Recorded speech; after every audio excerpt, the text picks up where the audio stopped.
নমস্কার, আমি ডায়েটিশিয়ান সঞ্চিতা। এর আগে আমরা একটি ভিডিও বানিয়েছিলাম যেখানে আমি আলোচনা করেছিলাম বাচ্চাদের ব্রেকফাস্ট নিয়ে, অর্থাৎ স্কুলে যাওয়ার আগে তারা কি কি খেতে পারে। সেখান থেকে আপনাদের কাছ থেকে অনেক আমি সাড়া পেয়েছি অনেক প্রশ্ন। তাই আজকে আরেকটা নতুন টপিক নিয়ে চলে এসেছি। অনেক মায়েরই প্রশ্ন থাকে যে বাচ্চার টিফিন বক্সে আমি কি দেব, কারণ সেটি মায়ের কাছে একটা বড় চ্যালেঞ্জ থাকে যে খালি টিফিন বক্সটা আমরা কি পাবো আদৌ বাচ্চার কাছ থেকে। দেখে নিই টিফিন বক্সের মধ্যে আমরা এমন কি দিতে পারি।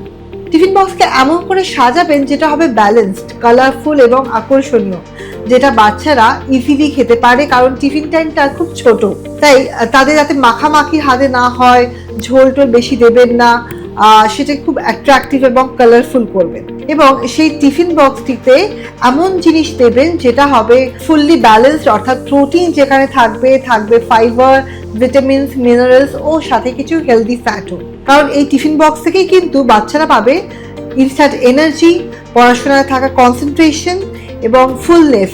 এখন আমরা দেখে নিই যে কি কি আমরা দিতে পারি। প্রথমে উদাহরণে আসি, আপনি দিতে পারেন বাচ্চাকে মাল্টিগ্রেনের রুটি এবং তার সঙ্গে রাখবেন বেশ কিছু সবজি দিয়ে ডাল বা সয়াবিনের তরকারি বা পনিরের তরকারি বা হয়তো আন্ডা ভুর্জি দিলেন। সেকেন্ড অপশনে আপনি রাখতে পারেন পনির বা ভেজিটেবলস এর কিছু স্টাফিং করে পরোটা, তার সঙ্গে ডাল বা আপনি বাদাম বাটা দিয়ে কিছু চাটনি বানিয়ে দিলেন সেরকম।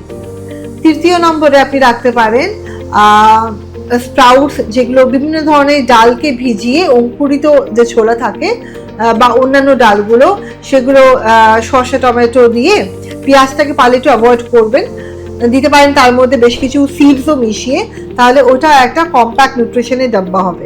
4 নম্বরে রাখতে পারেন পালং শাক, গাজর অথবা বিটের নির্যাস দিয়ে বিভিন্ন রকম কালারফুল রুটি, তার সঙ্গে দেবেন রায়তা বা টক দই অথবা ডাল। 5 নম্বরে দিতে পারেন আপনি সেখানে রাঙালুর চাট, তার সাথে বেশ কিছু বাদাম ও রোস্টেড ছোলাও। এরকম বেশ কিছু তো আমি দিলাম টিফিন বক্সের আপনার অপশনস। সেখানে মাথায় রাখবেন এইগুলো তো প্রোটিন ফাইবার্স আছে, তার সঙ্গে ভিটামিনসের জন্য বা আরও ফাইবার্সের জন্য আপনাকে দিতে হবে কোনো রকম মৌসুমি ফল। তার মধ্যে আপনি ধরুন কলার খোসা না ছাড়িয়ে অর্ধেক করে কেটে দিতে পারেন আপেল বা নাশপাতি বা আঙুর জাতীয় ফল। কারণ এমন ফলে সিলেকশন করবেন না যেটাতে মাখামাখি হয় বা জল বেরোয় বা কালো হয়ে যায়, যেমন আম, পেঁপে, পাকা পেঁপে, এগুলোর ক্ষেত্রেও কিন্তু ব্যাপারটা খুব অপ্রস্তুত বাচ্চার কাছে টিফিনটা খাওয়া। যদি কোনোদিন ফল না দিচ্ছেন তো সেখানে কিছু শুকনো ফল অর্থাৎ ড্রাই ফ্রুটসও দিতে পারেন, সেটা হবে আরো হেলদি। তো এই কথা মাথায় রাখবেন যে আপনার বাচ্চা যদি পাচ্ছে একটা ব্যালেন্সড, কালারফুল এবং অ্যাট্রাকটিভ টিফিন বক্স, তাহলে কিন্তু সেখানে থাকবে আপনার কাছে একটা খালি টিফিন বক্স। তাই বাচ্চা হবে খুশি এবং তার স্বাস্থ্য হবে খুব ব্যালেন্স। আজকের মতো এইটুকুনি। আশা করি আপনারা একটা টিফিন বক্সের আইডিয়া পেয়ে গেছেন। যদি আরো কারো কিছু প্রশ্ন থাকে নিশ্চয়ই আমাকে কমেন্টস করে জানাবেন।